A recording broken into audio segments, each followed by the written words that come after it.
itu musyawarah.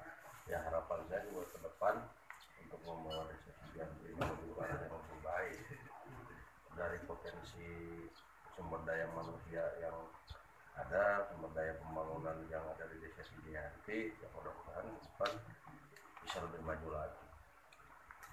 Potensi-potensi apa yang akan digali yang ada di desa Cijanti ini untuk kemakmuran buat masyarakat Cijanti?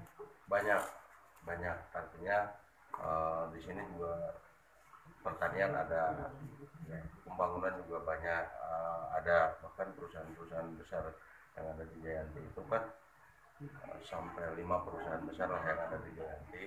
Nanti kami kan bisa bekerja sama mereka supaya masyarakat kami itu bisa maju.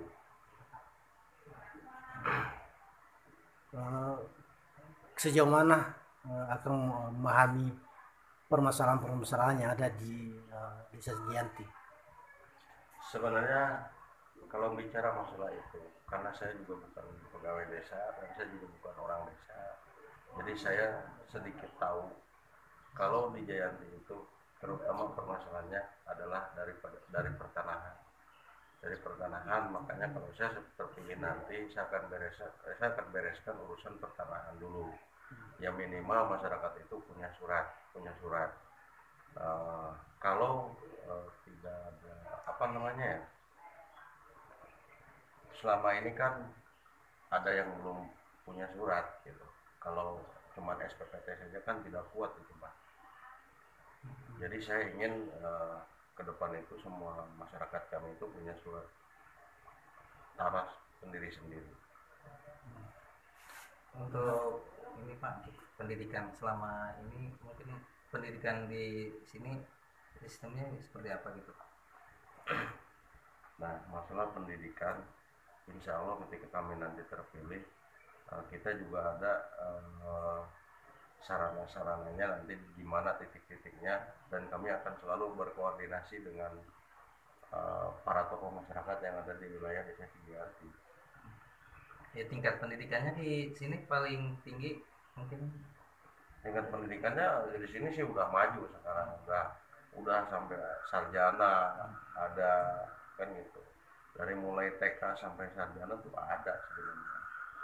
Iya. Untuk sekolah-sekolah SD, SMP, SMA di sini jumlah sekolah cukup memadai? Belum cukup memadai. Makanya ke depan kami rencana dengan para tokoh masyarakat itu bagaimana caranya kita menggali untuk pendidikan. Kalau dari segi kesehatan, apa yang bagaimana desa ke depan untuk bisa memfasilitasi masyarakat yang dalam tanda kutip belum beruntung untuk bisa menikmati layanan kesehatan? Dari segi kesehatan kami insya Allah nanti akan siapkan puskesmas lah terutama. Kami sih nggak janji muluk-muluk, yang penting bagaimana pemerintahan kami diterima oleh masyarakat dan tepat sasaran, itu saja. Karena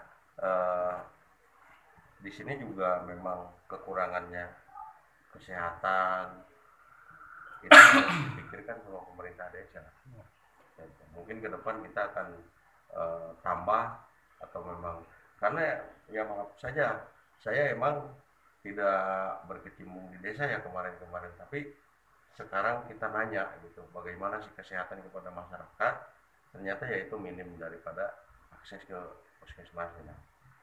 Ada berapa Pak di sini? Ada puskesmas pembantu atau hanya satu puskesmas? Setahu saya sih ada satu puskesmas, tapi ada juga sih pembantu puskesmasnya, ada juga. Ini kan pelayanan ini kan ke kabupaten kan jauh ya, terutama misalnya pelayanan KTP untuk pengurusan KK dan berbagai administrasi. Itu bagaimana mensiasati supaya masyarakat Kalau saya sih pribadi, kita ikutin aturan pemerintah saja. Apa yang dianjurkan pemerintah ya kita ikutin. Masalah jauh atau dekatnya, karena memang desa ini kan seperti berpulau-pulau.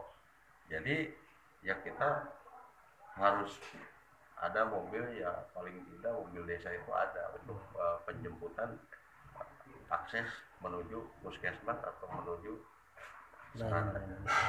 Selama ini ambulan ada? Ada. Ada. Ambulan ada, mobil desa juga ada. Satu hal yang sering menjadi sensitif dalam apa namanya jabatan-jabatan publik itu masalah anggaran. Nah, bagaimana ke depan ketika terpilih menjadi dipercaya masyarakat untuk memimpin Desi Yanti, keterbukaan terkait dengan apa namanya anggaran-anggaran yang ada di Desi Yanti, dan seperti apa untuk menjamin adanya transparansi keuangan yang di ke depan. Sebenarnya kita tinggal ngikuti sesuai aturan saja, karena program-program desa itu udah ada, hanya mungkin nanti beda kebijakan saja. Dan saya memang rencana ke depan itu selalu akan mengedepankan musyawarah, supaya tahu berapa dana dari negara itu masuk ke desa, dan berapa kas desa itu, dan berapa masyarakat itu, supaya itu transparan. Kita adakan musyawarah, yaitu musyawarah desa untuk membangun apa. Kita ke depan lebih ke musyawarah lah, Mas. Termasuk untuk anggaran apa dana-dana dari perusahaan TSR ya. Ya, kalau dana-dana dari perusahaan sih saya sampai sekarang ini belum mengetahui lah. Cuman nanti kita kan ketika kebijakan beda pimpinan pasti beda kebijakan. Nah, saya akan benahi dari perdesnya dulu. Saya akan pelajari dari perdesnya dulu bagaimana.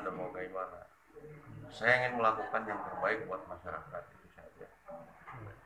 Yang terakhir